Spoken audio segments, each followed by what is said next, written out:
Despite over 700 men having been lost in the first 25 years of the submarine force, there was still no means for submariners trapped on the bottom to rescue themselves or be rescued by others. Luck had saved the men of the S-5, the S-48, and the O-5, but now luck would change. September 25, 1925. A young lieutenant named Charles Momsen was commanding his submarine, the S-1, off the coast of Rhode Island when an emergency call came in. The S-1 and her crew were ordered to speed to the last known location of the S-51 and help any survivors. Minutes before, the S-51 had been rammed by the merchant ship City of Rome, sinking the S-51 in minutes. City of Rome had picked up the only 3 survivors she could find and sped for shore. The S-1 was now ordered to seek out her stricken sister.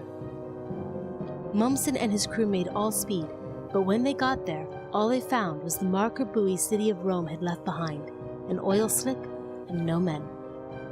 Momsen realized there was nothing he and his crew could do. There was no way to lift the S-51. There was no way to even locate them. They would have to save themselves. They would have to force a portion of their boat to surface before Momsen's crew could even help them topside. And as time went on, it became obvious that wasn't going to happen. Momsen had personal experience with being trapped underwater. During the summer of 1923, his first command, the O-15, practiced a full-speed dive when her bow planes jammed and she buried her nose in the mud. No one knew where they were, and no one would come looking for them for hours. It was only by filling the bow torpedo tubes with seawater and firing those blanks back out that the O-15 finally floated free. Momsen knew they had been incredibly lucky that time, but apparently the S-51's luck was not the same. It took 10 months to locate and raise her.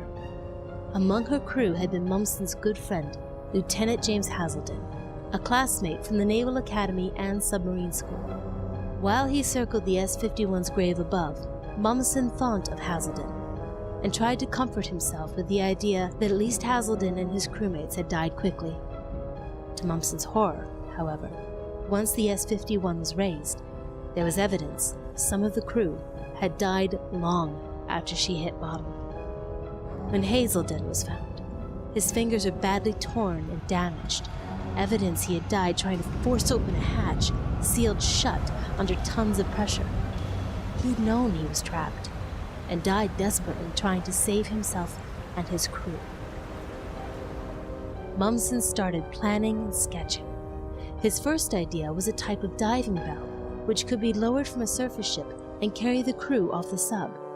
To connect the two, a large metal ring could be welded around the hatch of the submarine, allowing a good seal between the two vessels. He sent these drawings, along with recommendations from other submarine commanders, up to the Bureau of Construction and Repair, but heard nothing. Momsen was soon transferred to, of all places, the Bureau of Construction and Repair.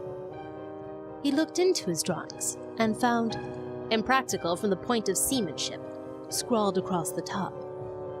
All the work, all of the support from his fellow commanders, and it had come to nothing. He restated his case, the absolute need for such a device, but was ignored.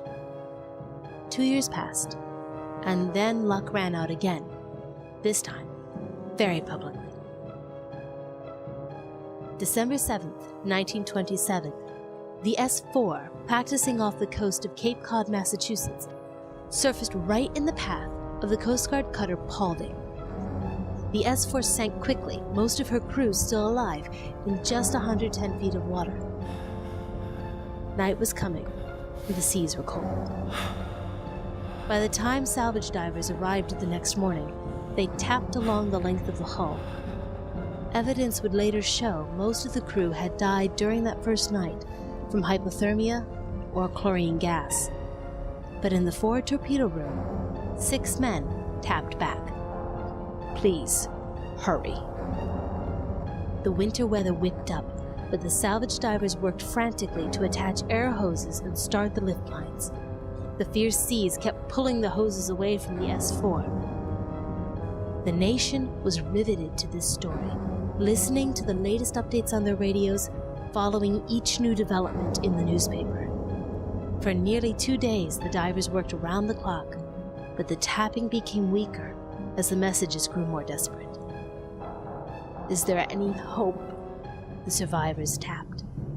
The divers kept checking with them as they struggled with the hoses. Finally, one more weak message. "We understand." No more tapping came, and the winter storms finally forced the rescue effort back to shore. It would be 4 months before the S-4 could be raised, and the public flooded the Navy with letters demanding that submarines be scrapped, or demanding why no one had thought of a way to rescue these men.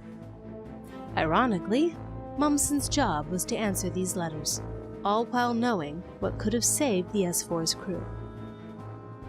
With new fervor, Momsen brought the idea of the bell up again, and this time, the Navy listened. Momsen also had a new invention he'd been working on independently, a lung that would allow submariners too far from help to escape their own boat.